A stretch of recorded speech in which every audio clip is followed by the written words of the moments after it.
Morning. The brave few who are enduring. It's thinning out, isn't it?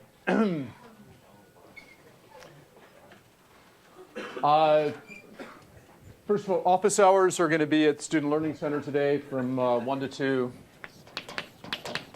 And that's where I'll be holding office hours on Thursdays from now on. I think that worked out pretty well. There's big tables, chance to meet with people, a little easier than the roulette of possibly not getting a table at the cafe. It's been brought to my attention that the scatter plot is not loading in problem set 7 correctly. I hope I can fix that this afternoon. Didn't used to be a problem. Are there any questions about anything before we get going? Yeah. Thursday, the walkout. Okay, so let me, what's your feeling about that? I mean, just as a group, you really? Seriously, I mean, it's like, I mean, I know that, everybody would love not to come to class on some level, but presumably you're also here to learn. And I don't want to feel that I'm shortchanging you guys. By the same token, I think that it's not okay to cut my salary by 10% and expect me to do the same work. So, how many of you think that the walkout is an appropriate thing to do and you're okay with it? How many of you think that it's not an okay thing to do and that really I should just suck it up? A few, yeah. I think that I think I'm going to act in solidarity with other professors and not hold class next Thursday. That's the 24th, right? That's the. I think the reason that it's happening that day is that it's the first day of class that is common to all of the UC campuses. And so this is being coordinated all across the UC system, basically a faculty walkout to protest the way that the budget cuts have been handled and the lack of faculty input or control or some combination of the two over how funds are being reallocated to deal with the budget shortfall. Okay, so not wanting to shirk my job, but by the same token feeling like it just ain't right. Other questions?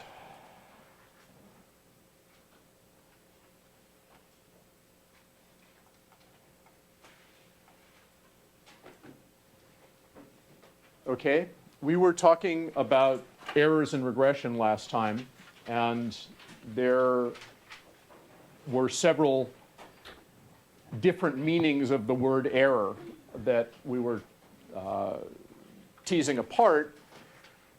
The residual plot is a great tool for figuring out various kinds of errors. So for one thing, what the residual plot plots is the error in estimating a point by the regression line. So it looks at the y value of a point, subtracts the y value of the regression line for the same value of x, and then plots that difference, the residual, the error, as a function of x, the independent variable, the variable plotted on the horizontal axis.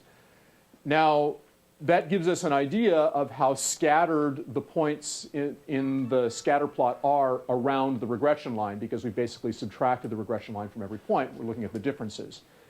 But it also reveals patterns in the original scatter plot that are easier to see in the residual plot than in the scatter plot. It shows heteroscedasticity more clearly. It shows nonlinearity more clearly. It shows outliers more clearly. What else does it do? Well, it can reveal whether the regression line was computed incorrectly, whether there was an algebraic error in the arithmetic, doing the math. And if there was an error in doing the math, that can show up in a couple of different ways. One is that the vertical mean, the y mean of the residuals, isn't 0.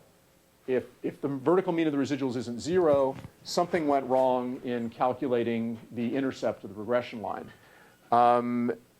If the residuals have a trend if there's if the residuals tend to just sort of slope up or tend to slope down, and it can be with a curve, but just sort of if there's a general tendency to be higher on one side than on the other, then that indicates that the slope of the regression line wasn't computed correctly. There was a math error.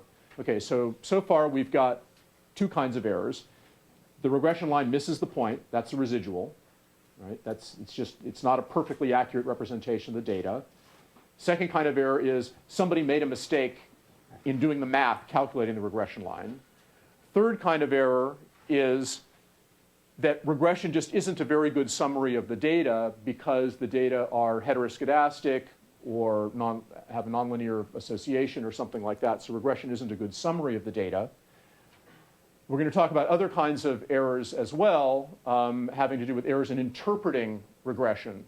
There's the regression effect, regression towards the mean, the regression fallacy, and conflating the association that regression shows with a causal effect. So things can be very strongly associated and yet one doesn't cause the other. They can either have a common cause or simply both have a trend for completely unrelated reasons.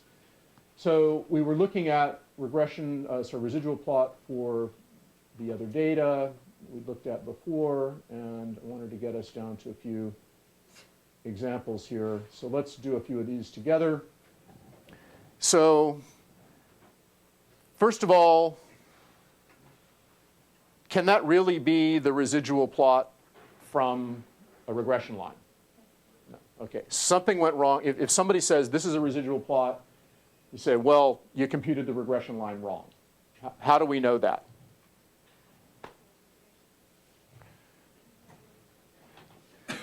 Okay, the vertical point of averages, right, is at nearly 100. If the regression line were computed correctly, the vertical coordinate of this would need to be at 0. Horizontal coordinate could be anywhere. The vertical coordinate needs to be at 0. The mean of the vertical residuals has to be 0 if the regression line is computed correctly. What else do we know? Well, generally, these things kind of slope up. There's kind of a trend to the residuals, right? Sort of higher up here on the right, lower down here on the left.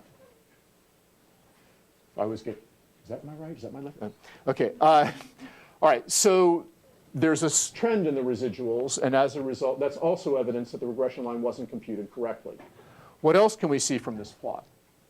Well, there's a nonlinear pattern, this kind of vaguely S-shaped. Yes? If we fit a line over here, it would slope like that. We put a line here, it would kind of do that. Fit a line like here, it would kind of do this. Right? It's not one general trend. As a result, there's a nonlinear pattern. So the original scatter plot had nonlinear association. What else? Well, the scatter in vertical slices over here is pretty small. The scatter in vertical slices over here is pretty big. There's heteroscedasticity. So from this residual plot, we see that the residuals have a non-zero mean. The residuals have a trend. The data have nonlinear association. The data are heteroscedastic. Okay, regression is a poor summary of the data. Why is regression a poor summary of the data?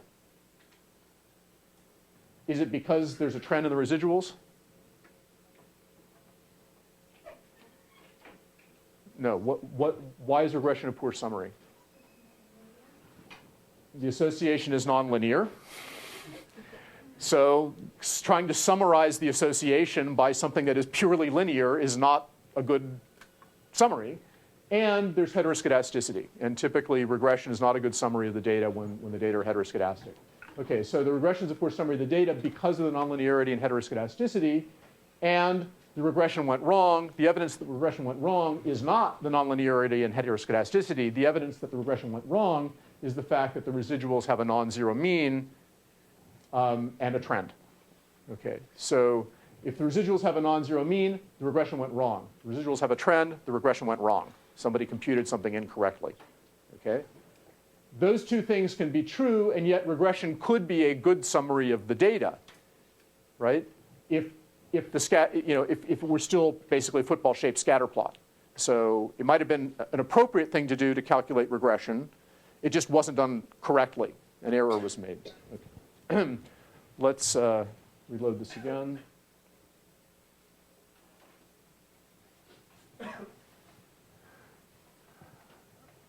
Okay, so here, the mean of the vertical residuals is negative, right? It's at about -10, so the regression line wasn't calculated correctly. The residuals have a very strong trend. The regression line wasn't calculated correctly. Things are nice and linear. Right? There's no evidence of nonlinear association, but there is some heteroscedasticity. The scatter over here is pretty small compared to the scatter here in the middle. Many times bigger. So regression went wrong. Regression went wrong. Regression is, of course, summary of the data. Let's look at another. Okay. E, all of the above. No, not E. Everything but E, in fact. All right. Great. Can everyone see that the residuals have a trend? Okay. It's a nonlinear pattern, but overall, lower on the left, higher on the right. If you fit a line to this, the line would slope. It wouldn't be a horizontal line.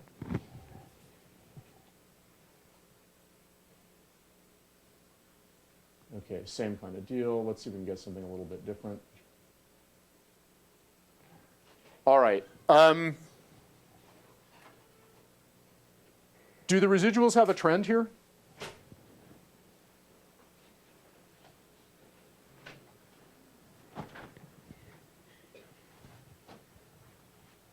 People prefer to be on the floor? Is it more comfortable than chairs?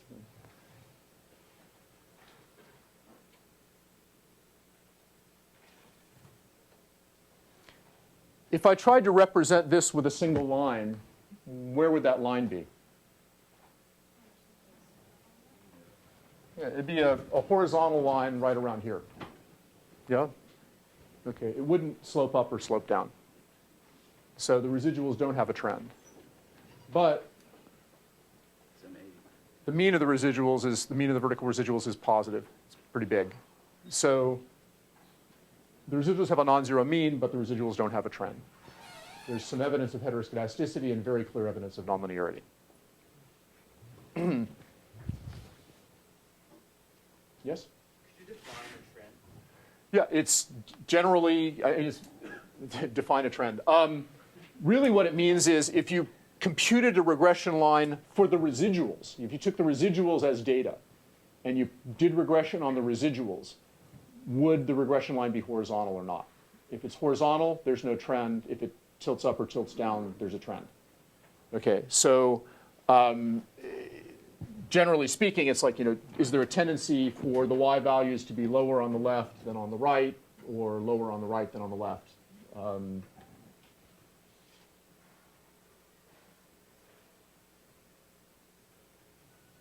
Notice if you computed the correlation coefficient for the residuals, is the correlation coefficient 0? If it's 0, no trend. Otherwise, there's a trend. So here, there is a bit of a trend to the residuals as a result of possibly nonlinearity, possibly the heteroscedasticity. But, tilt up a little bit.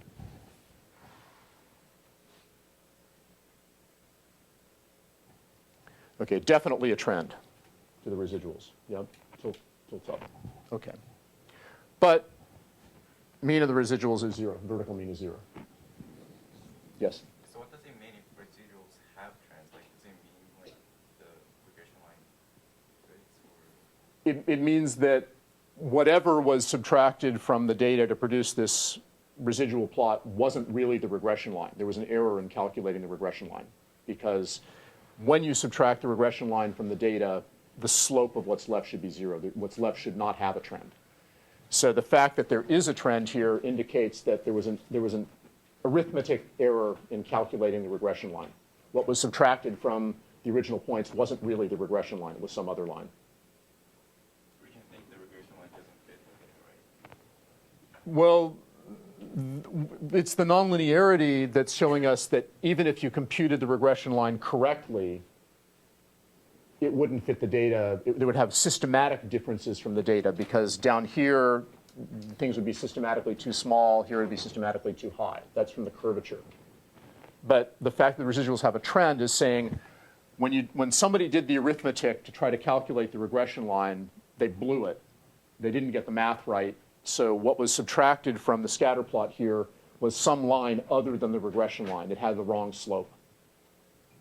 Because if it had the right slope, then what's left wouldn't have a trend.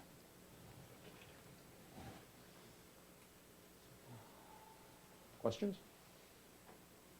When do you know if it's a good summary of the data or not? Well, if you have nonlinearity, heteroscedasticity, or outliers, regression is not a good summary. Okay, so basically if you have a football-shaped scatter plot, then regression is a good summary of the data. That's basically it. Yeah. Other questions?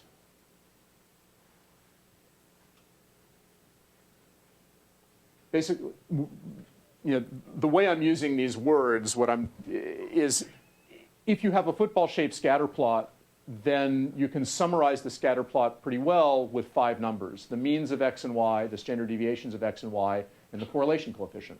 With those 5 things, you could sketch roughly what the scatter plot looks like. You wouldn't need to know anything else. Once you have heteroscedasticity, outliers, or nonlinearity, that's not enough information to sort of reconstruct the scatter plot even as a sketch. Right? If you have heteroscedasticity, well, where is it? Is it on the left? Is it on the right? Is it in the middle? How much is it? So forth and so on. It's not captured by those 5 numbers. Right? Similarly, if you have nonlinearity, where is the line systematically below the data? Where is it systematically above? You can't tell that from just those 5 numbers. Right? Other questions?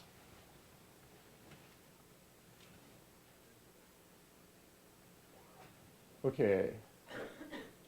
All right, so we know that the regression line doesn't perfectly pass through all the data unless, except in the very special cases that the correlation coefficient is plus or minus 1. Other than those very special cases, the line misses at least some of the points. Well, how far off is the line from passing through the points? Well, we're trying to come up with a single number that summarizes how much the line misses the points. Well, we have a tool for summarizing the size of a list of numbers, the typical size of the elements of a list of numbers, namely the RMS. So we could look at the RMS of the residuals. We have, okay, the line missed this point. It was too low by that much. It was too high by this much over here, too low, too high, et cetera. How do we summarize overall the size of those errors, the size of the residuals? The RMS is one way to do it. Well, you could go through and calculate for the regression line what is the RMS of the residuals. What would you be doing?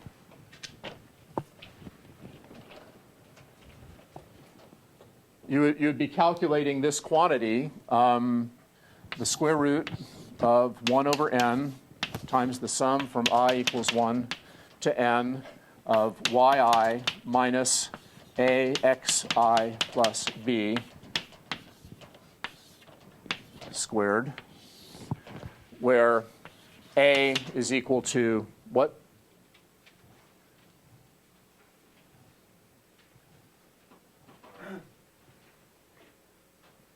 R times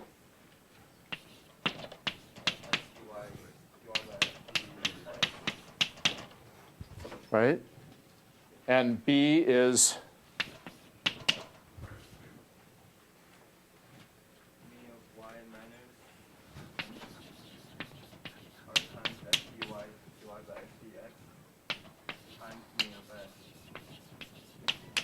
I'm gonna cheat and just write a times mean of x since we've already defined a. Yeah.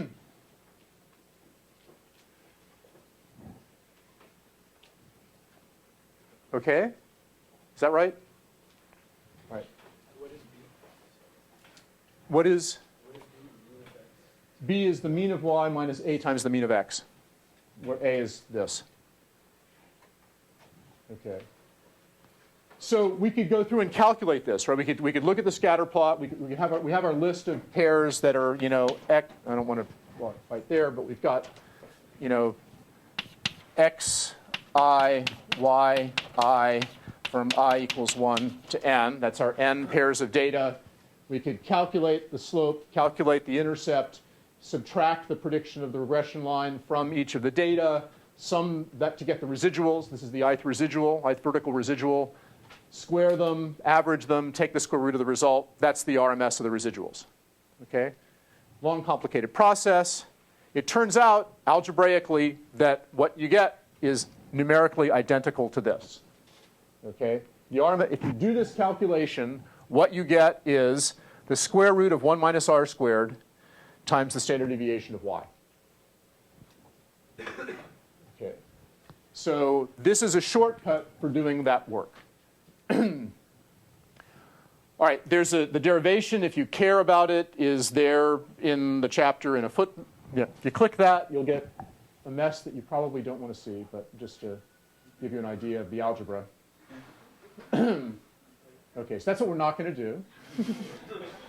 All right, but let's look at this formula. So just heuristically, what's going on? Well, when you subtract the regression line, you shouldn't end up with more scatter in y than you had to begin with, right? If you looked at the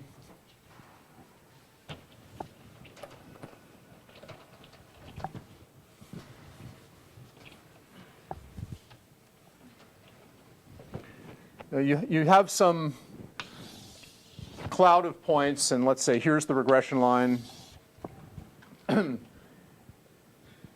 If I looked at the difference between each value of y and the mean of y, and I squared those differences, took the RMS of those differences, what's the RMS of the difference between all the values of y and their mean?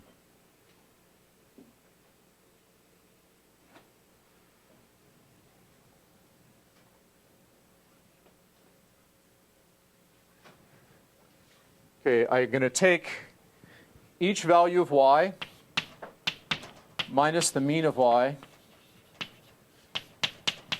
I'm going to square it. I'm going to sum the squares. I'm going to take the average of that. I'm going to take the square root of that. Yeah, that's the definition of the standard deviation of y. Right? So if from each value of y I subtracted the mean of y, took the RMS of those deviations from the mean, that's the SD of y. Okay. Now, here,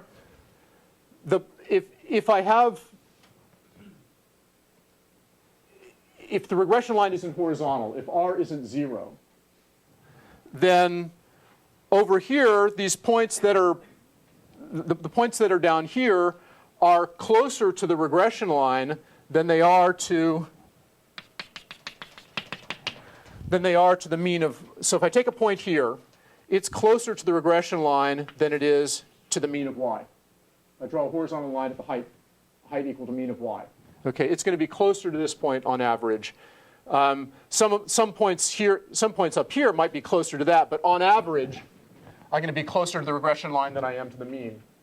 Similarly, over here, on average, these points are going to be closer to the regression line than they are to the mean of y. Okay, the regression line does something, right? It explains some of the data. It accounts for some of the variation because there's association. So if I put a horizontal line here, the RMS of the vertical residuals from a horizontal line that goes through the point of averages would be the standard deviation of y. But now if I adjust the slope of that line to try to fit the data better, remember this is the least squares line, it tries to minimize the sum of the squares of the residuals.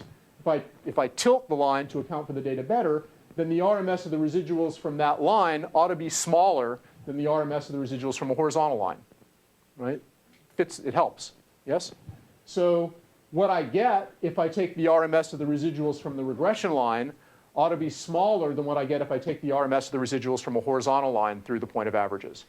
If I took the RMS of the residuals from a horizontal line to the point of averages, I would get SDY. That's exactly what it is. Okay? So the answer I get for the RMS of the residuals from the regression line should be less than SDY. Well, what are we doing here? We're taking SDY and we're multiplying it by something. What are we multiplying it by? Well, r squared is between minus 1 and 1.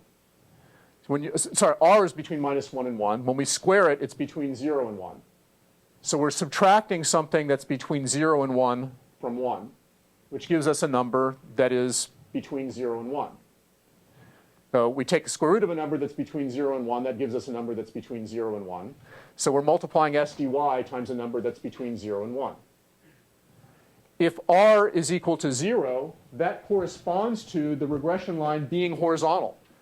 If R is 0, the regression line really is this horizontal line that goes right through the point of averages, and the RMS of the residuals is exactly SDY. That's what the formula gives also, because if R is 0, R squared is 0, 1 minus R squared is 1, square root of 1 is 1, and we just get SDY. Now, if the points all lie exactly on a line, then all of the residuals are 0. And if you take the RMS of a list that consists entirely of zeros, you get 0. Right? It fits perfectly. There's no scatter around the line fits everything. But what happens if R is plus or minus 1? If R is plus or minus 1, then R squared is 1. 1 minus 1 is 0. Square root of 0 is 0. 0 times SDY is 0. It says that the RMS of the residuals is 0 if the regression line, if the correlation coefficient is plus or minus 1, which is what you expect because all the points then lie on the line. There's no scatter. So what I hope I've just done is convinced you heuristically that this behaves kind of the right way.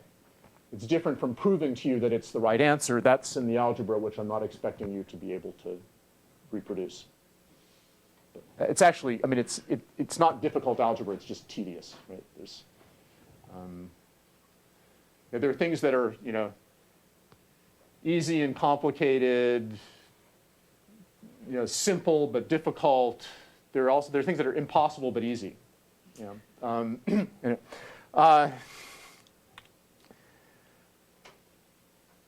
Okay. Questions about this?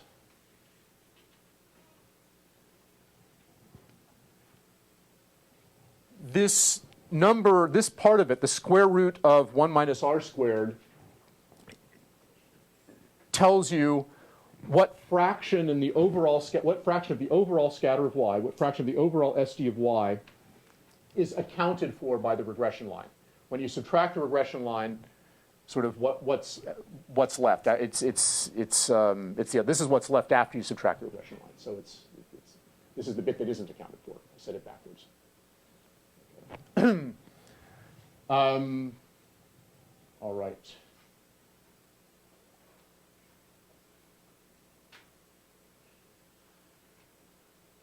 We're not going to go here. Okay, regression effect. This is very important concept. Where this is not a quantitative thing; it's a conceptual thing, and it seems paradoxical when you first see it. But I'll see if I can convince you that it makes sense, and that ignoring it is dangerous.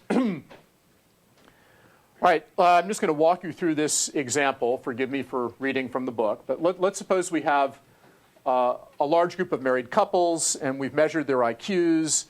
The average IQ for both husbands and wives, this is, post Prop 8, I guess, right? We have 2 gender families.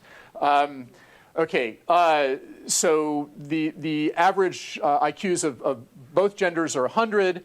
The SD is about 15 points. Let's suppose that the correlation coefficient for these fake data is 0.7. Okay, so generally, the women with above average IQs tend to be married to men with above average IQs, and the women with below average IQs tend to be married to men with below average IQs. This so far, okay. All right. Let's suppose that we've got a woman whose IQ is 150. And try to estimate what her husband's IQ would be using the regression line. Okay? So if you do that, 150 is 50 points above average. We're going to convert it to standard units, multiply by R, and then convert back from standard units. That's the easiest way to avoid confusion. So 50 points is 3 1/3 times 15, right? 15 is the standard deviation. 3 1/3 times 15 is 50. So this is 3 1/3 SDs above average. So it's 3 1/3 in standard units. So we would predict that the husband's IQ is R times 3 1/3 in standard units.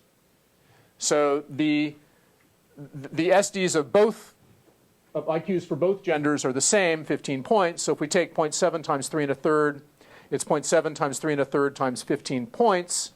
It's about 2 1/3 times 15 points, about 35 points. So we would expect the husband's IQ to be about 35 points above the mean. That is about 135. Okay, not nearly as smart, if IQ means smart, as she is. Okay? All right, so if her IQ is 150, we'd expect his IQ, according to the regression line, to be about 135. All right, well, so let's say here's a guy whose IQ is 135. What do we expect the IQ of his wife to be? Right? 150?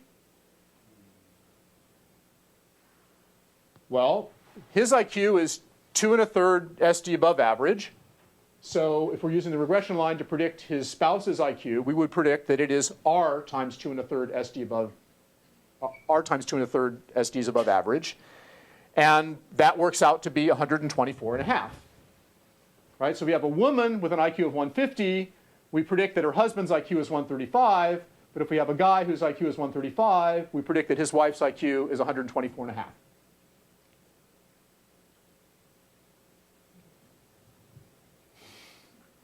How can that be? Right?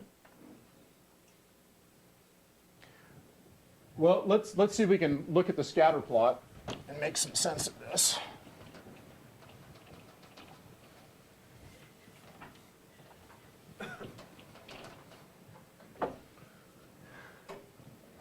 All right, so we've got a scatter plot that's, let me beef that up just a little bit.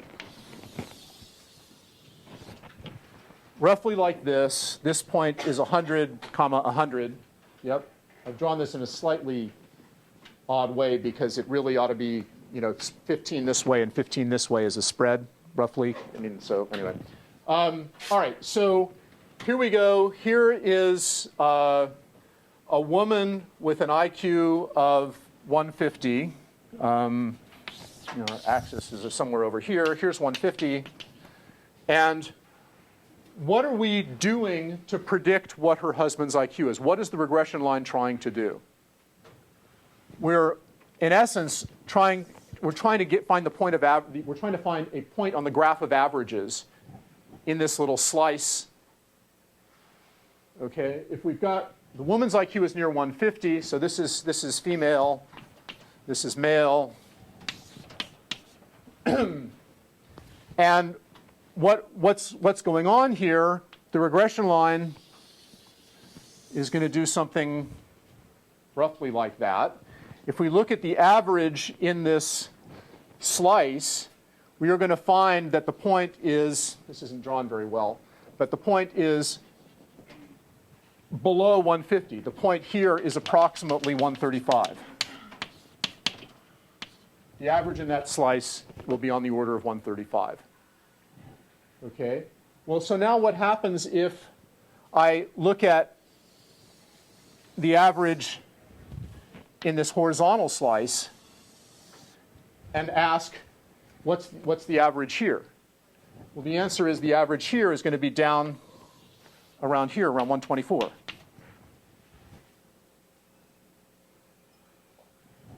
And a half, if I'm going to be consistent with what we're doing before.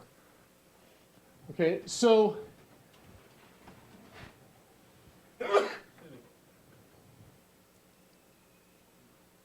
150 is an unusually high IQ, right? Most people don't have IQs that high. Even most men who are married to women with an IQ of 150 don't have IQs that high, right? If you take the average of their IQs, it's going to be less than 150. Okay, now we go back and we say, in fact, it's going to be around 135 in this cartoon. So now we go back and say, okay, we have a guy whose IQ is 135. Well, 135 is also above average, right? There aren't, you know, the bulk of women's IQs in this group are below 135. If we ask what's the average of the IQs of all women who are married to men whose IQs are 135, that average is going to be below 135. By how much? By a factor of R, basically. But it's the amount. If we would predict that the spouse's IQ is on the same side of the mean, but closer to the mean by a factor of r. Okay, so if a woman has an IQ that is very far above the mean, 50 points above the mean, we would expect, because the association is positive, that her husband's IQ is also above the mean, but not by quite as extreme an amount. Okay? Similarly, we have a guy whose IQ is above the mean. We would predict that his spouse's IQ is above the mean, but not by quite as much, closer to the mean. This is called regression towards the mean. Okay? Now, what do we predict the IQ of the wife of a man whose IQ is 150 to be? You have a guy whose IQ is 150. What do we predict his wife's IQ to be? It's going to be 135.5 also, right? This problem is completely symmetric between men and women. They both have the same mean and the same standard deviation, and then there's the correlation coefficient. So if the man's IQ is 50 points above the mean, we expect the woman's would be r times that, which would be 135. Okay. All right. Now, this kind of situation comes up very, very often when you make two measurements on a collection of individuals. So here, the individuals we're talking about are, in fact, couples. So we have a couple. We make two measurements on the couple, a measurement of the husband's IQ, a measurement of the wife's IQ. There are lots of situations where we make two measurements on people, like their height and their weight, or like their score on a midterm and their score on a final, or something like that. So what tends to be the case is that if the association is positive and someone is above average on one measurement, you would expect them to be above average on the second measurement, but not by as much, where as much means not as many standard deviations above the mean. If someone is below average on one measurement and the association is positive, you would expect them to be below average on the other measurement, but not by as much, not by as many standard deviations. Okay, where does this get into trouble? It gets into trouble in a lot of places, but I'll tell you a story that's in here. It has to do with pilot training in the Israeli Air Force. And I don't remember where I first read this. I believe it was in an article by Tversky and Kahneman, who did really lovely research on people's misconceptions of probability and misuse of notions and probability. Kahneman won the Nobel Prize a few years back in economics. So they did a lot of studies on how people don't think correctly about probability, even if they've had training in probability. But this story about pilot training in the Israeli Air Force is they were trying to do a study on whether punishment or reward is more effective in getting people to improve their landings, getting pilots to improve their landings when they're training. So they had a group where after a particularly good landing, the instructors would praise the pilots, praise the trainees. And they had another group where after particularly bad landings, the instructors would chew out the trainees, okay, for doing a bad job. And they looked at what happened, and what tended to happen was after you praise somebody, they tended not to do as well the next time. Whereas after you chewed somebody out, they tended to do better the next time. Okay? And that's clearly evidence that praise hurts, certainly doesn't help, probably hurts, and that punishment helps, right? They do better, okay? Except that that's also completely explained by the regression effect, regression towards the mean, right? Somebody does particularly well. They do particularly well by some combination of skill and luck.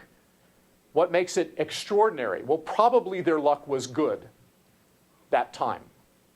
Had skill, but their luck probably added to their performance that time. Well, the next time, their luck might not be as good, and it might subtract from their performance.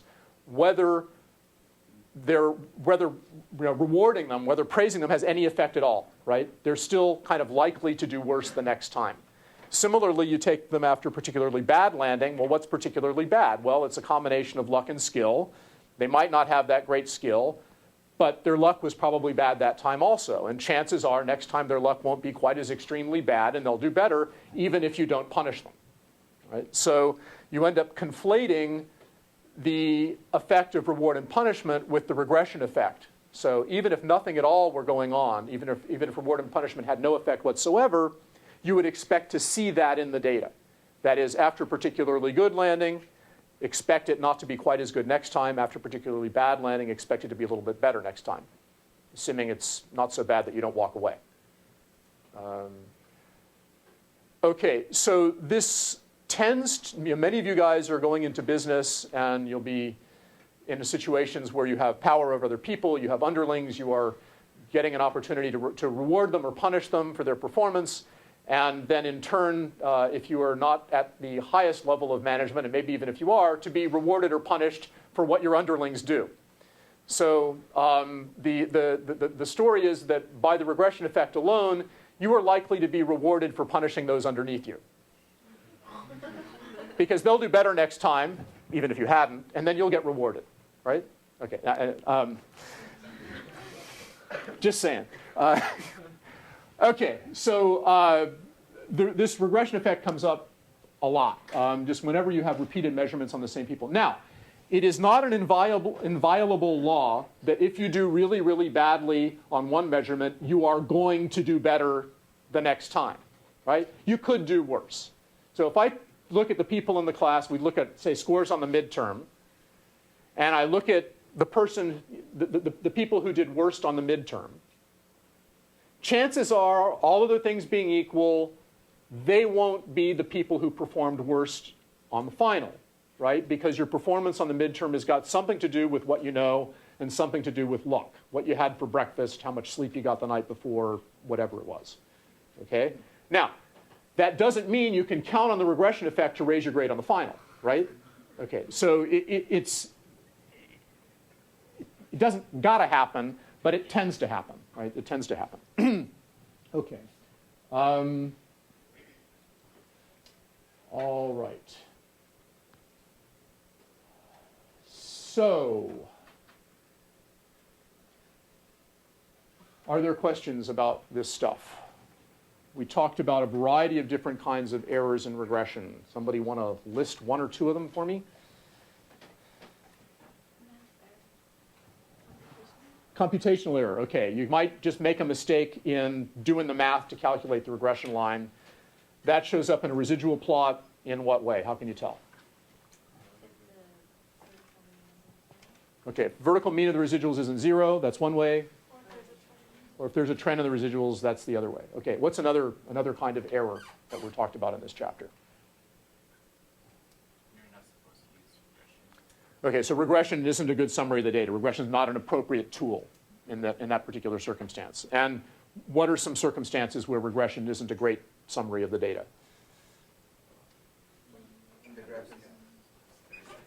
Sorry, the heteroscedasticity, okay, or nonlinearity, or outliers, okay. And how did those show up in the residual plot? Just like that. They look just like what they are, only more so. Yeah.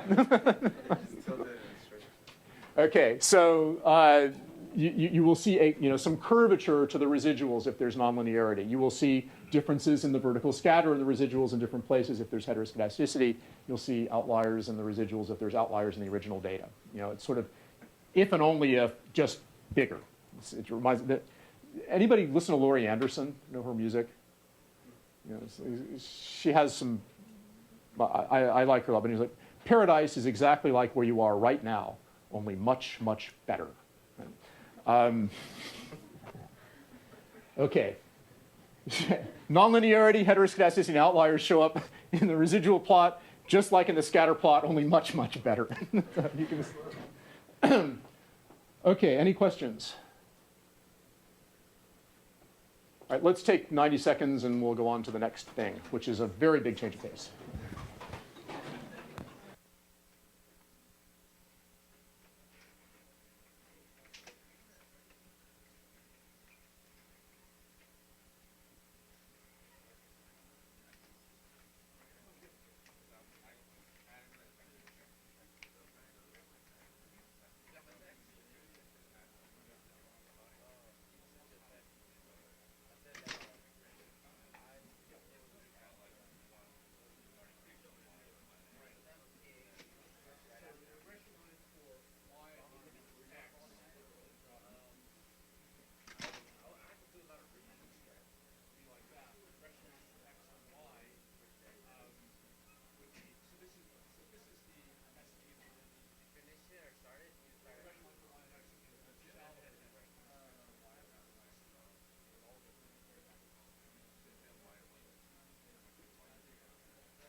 Okay, let's get started again.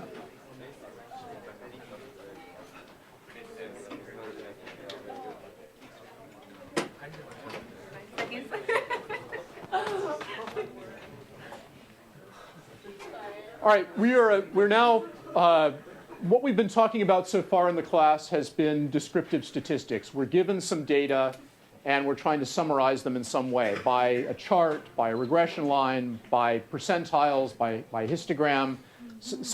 We've given some data, and we're trying to summarize it, express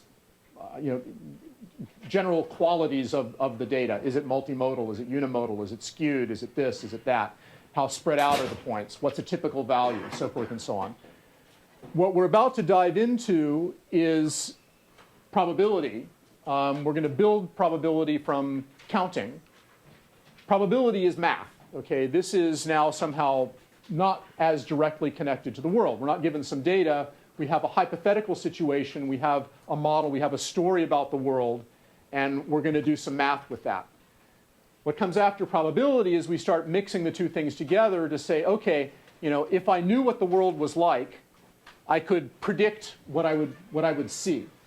Right? If I knew everything, if I were omniscient, then I would know, if I reach into this box of numbered tickets and I stir it up and I pull it out and I pull out numbers and I know what all the numbers are in the box, I would have a very good idea of what the averages of the tickets in my hand would be. When we get to inferential statistics, we'll be turning that around to say, okay, I reached into this box in a certain way. I pulled out tickets at random. I saw this value for the mean. What do I know? What can I learn about what's in the box from that? Okay, so first part has simply been, I got this list of numbers. How do I summarize them? What can I, blah. Second part is, suppose we know what's in the box. Can you predict what you're likely to see when you reach in, stir it up, and pull some out? And the third part of the course is going to be, okay, I did that process of reaching in, pulling out a random sample, and looking at it. What can I say about what's in the box? All right, so we're going to talk about counting now. Counting is surprisingly hard.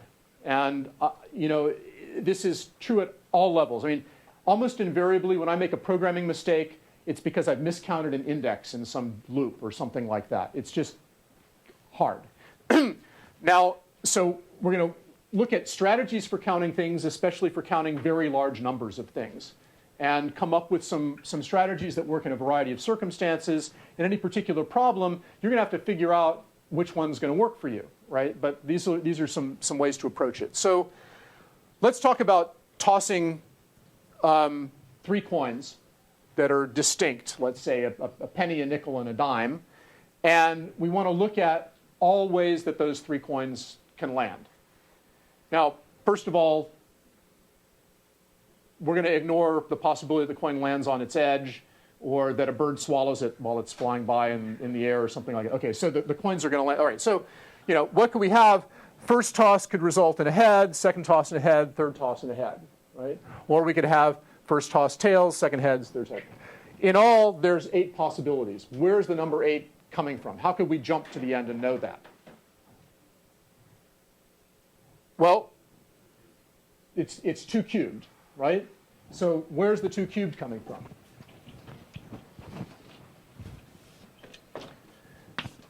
First thing has 2 branches. Could get heads, could get tails.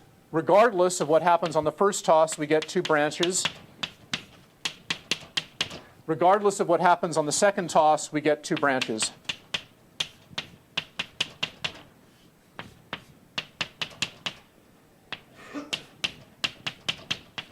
Okay, so we end up with 8 in all. 2 times 2 times 2. Branch, branch, branch. Okay?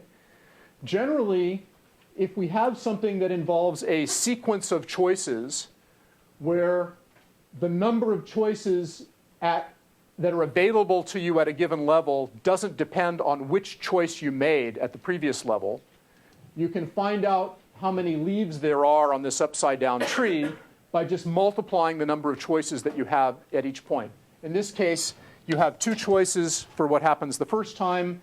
Regardless of what happens, regardless of which node you end up here, you have 2 choices for what happens in the next level. And regardless of which of those nodes you end up at, you have 2 choices for what happens at the level below. So you end up with 8 possibilities in all. Okay? So this is an instance of what's called the fundamental rule of counting.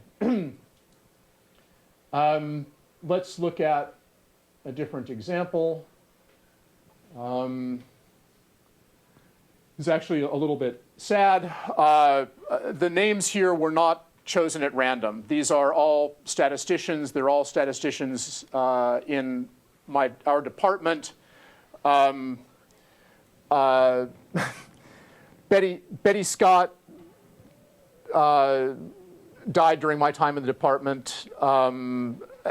Eric Lehman, a gentleman and a scholar, an absolutely wonderful human being. He just died about a week ago. His wife is Julie Schaefer. Jerzy Neyman is the founder of the department. Lucien Lacam died a few years back. I mean, anyway, these are all important figures in statistics and probability, and they're okay. At any rate, let's suppose that we have 3 men and 4 women, and we're trying to make pairs, 1 man, 1 woman. Okay, how many possible ways are there of doing that? Well, one way to conceptualize this is to think about first picking one of the 3 men, and then picking one of the 4 women to pair the man with. Okay? If we do that, no matter which man you pick, no matter which of the 3 you pick, you have 4 choices for the woman. So you can write this as a tree where the first branch, there's three branches off the root, and for each of those 3 branches, there's 4 more. There's 4 leaves. Okay? So fundamental rule of counting says that the number of things you ought to get is 3 times 4, which is 12. Well, what would happen if we first picked a woman and then picked a man to pair the woman with? We would have 4 branches from the root, and then each of those 4 branches would have 3 leaves. There would still be 12 leaves. We would still get the same answer. It doesn't matter which way we conceptualize making the choice. What matters is that we conceptualize doing it in such a way that the number of leaves off a given branch is the same regardless of which branch you take at the first level. Okay? Now,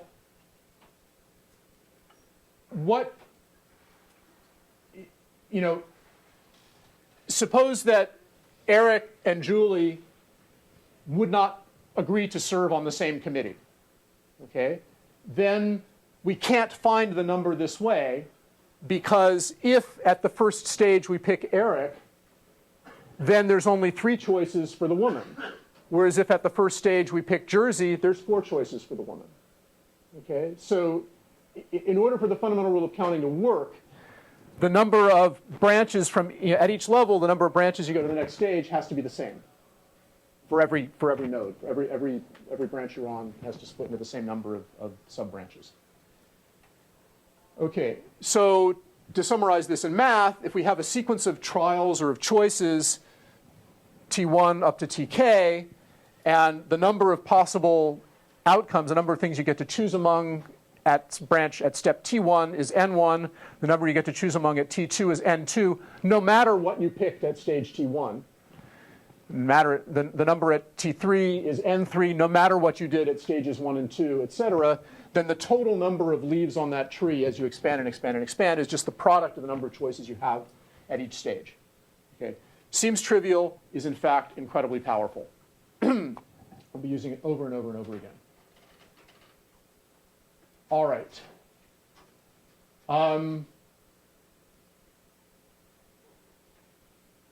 Okay, let's do this exercise 9.3. So we have a small company. It has 3 vice presidents, 4 top-level managers, 6 mid-level managers. You want to make a committee that has one of each of those 3 types of management personnel. How many ways are there of doing that? We could think about first picking a vice president. No matter which of the 3 we pick, we have 4 choices for the top-level managers. No matter which vice president we pick and which top-level manager we pick, we have 6 choices for the mid-level manager, right? So there should be 3 times 4 times 6 possibilities. If I type 3 times 4 times 6 in here, it will count it as correct. If I submit that on the homework, it will count it as wrong. I have to actually put in the number. Okay? All right. Now, here is All right, so we've got now one strategy for counting things in a complex situation, namely represent what you're doing as a sequence of choices where the number of choices at one level doesn't depend on what choices you made before. The choices can depend, but the number of choices can't. Okay, so for example, if I talk about, I think there was an example up above. Let's think about dealing 2 cards in sequence from a deck of cards. No matter what card I get the first time, there's 51 choices for the second card. Right? There's 52 cards in a deck. Does everybody here have some experience with cards? 52 cards in a deck. They're in 4 suits: spades, hearts, diamonds, and clubs. In each suit, there's ace, 2, 3, 4, 5, 6, 7, 8, 9, 10, jack, queen, king. Sometimes in some games, aces count low. In some games, they count high. In some games, they count both. But basically, 4 suits, 13 cards per suit. OK, so 52 cards in all. I deal 1 card. No matter what card I get, there's 51 choices for the second card. It's not the same 51 choices, right? If the first card I deal is the ace of spades, then the ace of spades is not one of the remaining choices. If the first card I deal is the 2 of spades, then the ace of spades is one of the remaining choices. But whether I first deal the ace of spades or the 2 of spades or the 9 of diamonds, the number of choices available at the second level is 51. Okay, so the total number of things I can do if I deal 2 cards in sequence is 52 times 51. 52 for the first, 51 for the second.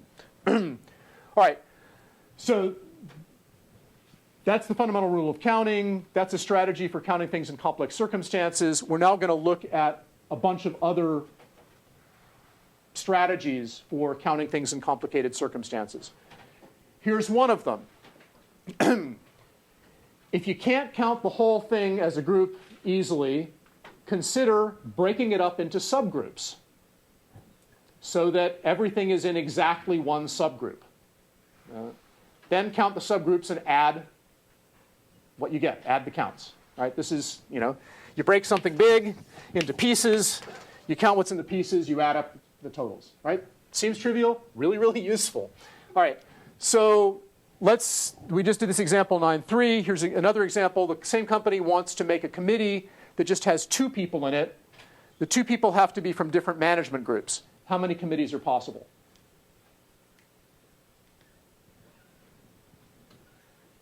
Right?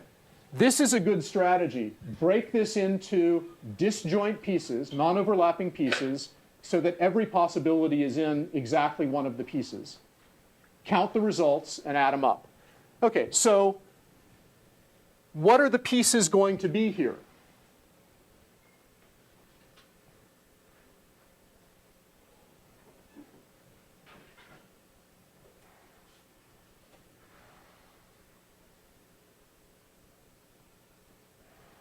Well, if I knew that the group consisted of, that the committee consisted of a vice president and a top-level manager, I could find a number of possibilities like that really easily. It's 3 times 4, right? If I knew that the group consisted of a vice president and a mid-level manager, I could find out how many ways there are of doing that really easily. It's 3 times 6, yes? OK, so a strategy for solving this problem is let's divide all the possibilities up into what kinds of executives are in each of the groups. So we can divide it into those 2-person committees that consist of a vice president and a top-level manager, those 2-person committees that consist of a vice president and a mid-level manager, and those 2-person committees that consist of a top-level manager and a mid-level manager. Right? So we're taking the whole thing, we're breaking it into 3 pieces. Miraculously, there's 3 pieces there. And then counting those separately and adding the result. Okay? So that's the strategy. What do we get? Well, so first of all, are those all the possibilities? Would I have left anything out if I do that? Am I double counting anything if I do that? No. You're right. If the committee consists of a vice president and a top-level manager, it does not consist of a vice president and a mid-level manager. Right? There's nothing that can be in more than one of those 3 groups. And every 2-person committee is in one of those groups.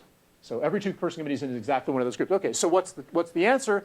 The answer is 3 times 4 plus 3 times 6 plus 4 times 6. So for each of those pieces, we can use the fundamental rule of counting to figure out how many items there are in the group, and then add the results to get the total. Easy, yeah? Okay.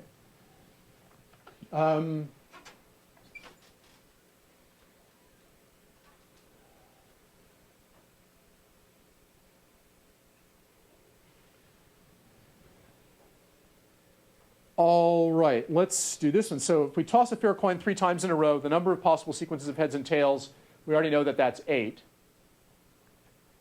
How many sequences have at least one head and at least one tail?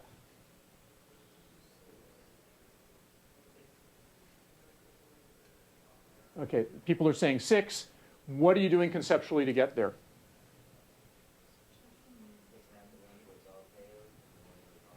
Okay, so this is another really good strategy for counting things. What you're doing is you want to know how many things are in here.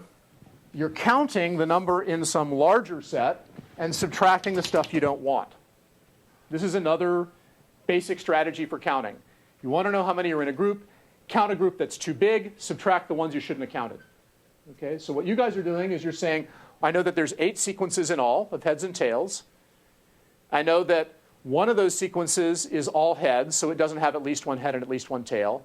One of those sequences is all tails, so it doesn't have at least one head and at least one tail. And all the rest have at least one head and at least one tail. So I count a group that's too big. I've got 8. I'm subtracting off the ones I shouldn't have counted. Another great strategy for counting things in complicated situations. Okay.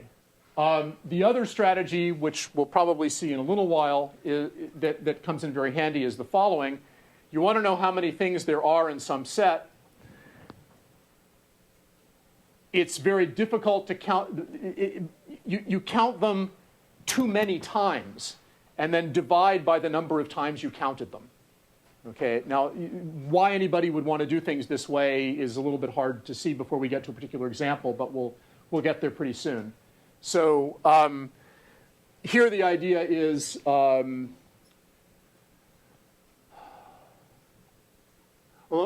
me give you an example. I want to make a 2-person committee, and I'm going to pick 2 people from the room to be on the committee. So let's say that there's, I don't know, 60 people in the room right now. I have 60 choices for the first person. Given those 60 choices, I have 59 choices for the second person. Are there 60 times 59 choices for that 2-person committee? Is that the right answer? So I've double counted, right? Because I don't know people's names yet, but if I pick you as the one out of the 60, and then you of one of the remaining 59, that's the same committee as if I pick you first and you second. Because if it doesn't matter, if the roles are interchangeable, right? I'm not picking one person to be the chairman of the committee and the other person to be the secretary. I'm just picking 2 people. So I've double counted. I would need, because I've counted you then you as a different committee from you then you, but in fact you're the same committee. Okay, so I've counted things too many times by a factor of 2. I could take that number, 60 times 59, and divide it by 2. And then I'll have the right answer, because I've just double counted. Okay. We'll see that in action a lot. All right, so let's suppose that we have a collection of items, let's say 5 things, and I want to know how many ways there are of sort of lining them up in a row from left to right. That is your left, yes. Okay, so there's 5 choices for what comes first. No matter what I put first, there's 4 choices for what comes second. No matter what I put second, there's 3 choices for what comes third, etc. So by the fundamental rule of counting, there's 5 times 4 times 3 times 2 times 1 possibilities for lining those 5 things up in an order. Okay? That number, 5 times 4 times 3 times 2 times 1, is 5 factorial. Okay, that's in general, the symbol is, n times n minus 1 times n minus 2, etc., is n factorial, which is n with an exclamation mark. And there's a convention that 0 factorial is equal to 1. Okay, the number of ways there are of putting no things into an order from left to right is only 1. Namely, you just don't put them there, right? Okay. All right. So, as an example, this is back in the days when people had CDs rather than MP3 players. Suppose I have a CD that has 13 songs on it. I can program the player to play them in any order I want. How many different patterns of songs can I get? How many different orders can I get? Well, I have 13 choices for the first. No matter what I put first, there's 12 choices for the second, etc. So by the fundamental rule of counting, I just multiply all those numbers up. That's 13 factorial, and it's something like 6 billion. Okay. All right. What if I just wanted to put 5 of the songs in some order? I'm making a playlist of 5 songs chosen from my 13. How many playlists of 5 songs are there? Right. Well, I still have 13 choices for the first, 12 for the second, 11, 10, 9, and then I stop because I'm not picking a 6th song or a 7th song or whatever. Okay, so by the fundamental rule of counting, I've got 13 times 12 times 11 times 10 times 9, and that's 154,000 and change. Okay, now there is a more compact way of writing this. So first of all, we're going to give this a symbol. So NPK is the number of permutations, that is orderings, of k of n things. We have n things in all. We're going to put k of them in an order, to some order. And how many ways are there of doing that? Well, by analogy with this, I have n choices for the first, n minus 1 choices for the second, etc., on down to n minus k plus 1. If you count how many terms there are here, there are k terms. Okay, if I end at n minus k plus 1, there's k terms here. Okay? So this is NPK, but in fact, we can write this more compactly using factorials by noticing that what's missing to turn this into n factorial?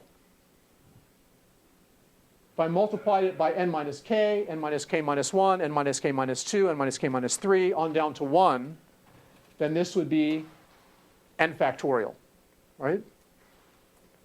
Okay, what is n minus k times n minus k minus 1 times n minus k minus 2, etc.?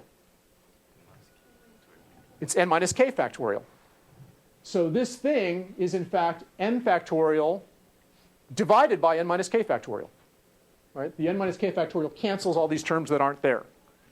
Okay, so NPK is, in fact, equal to n factorial over n minus k factorial, which ought to be blue, but isn't. I'll fix that later. Okay. So, in fact, if you try to calculate this for large numbers, you are far better off using this formula than using this formula, because n factorial could well lead to overflow when the first k terms in that product don't. So very often these numbers will be ginormous, and it's much more stable numerically to calculate it that way than to use this shorthand. But algebraically, I mean, if you didn't have to worry about finite precision arithmetic, overflow, et cetera, they're mathematically equivalent. They're not computationally equivalent. All right. Okay, so the number of possible orderings of n things taken k at a time, k of n things, is npk. That's n factorial over n minus k factorial. And that's assuming that you're taking at least none of them and no more than n of them. Okay? If you can't take more than n of n things, and you can't take a negative number of things. All right.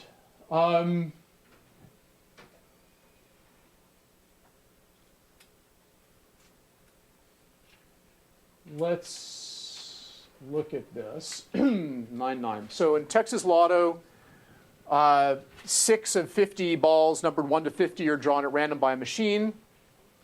That's called random sampling without replacement, a simple random sample. It's a model that we're going to use for an awful lot of things. To play the lotto game, you pick 6 of those numbers. If you pick the same 6 numbers that the machine picks, then you win the grand prize. And if you don't, I mean, there are smaller prizes for matching some of them, just like there is in California, et cetera. But so here someone is asserting that there are 50 P6 possibilities for the winning combination. And he, for a certain sum of money, will show you how to improve your odds of winning. All right, so what's wrong? Are there 50 P6 possibilities?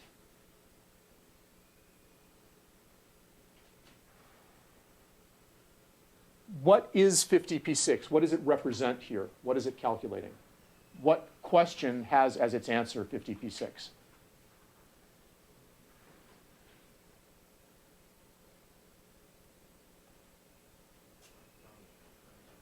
What was the question again?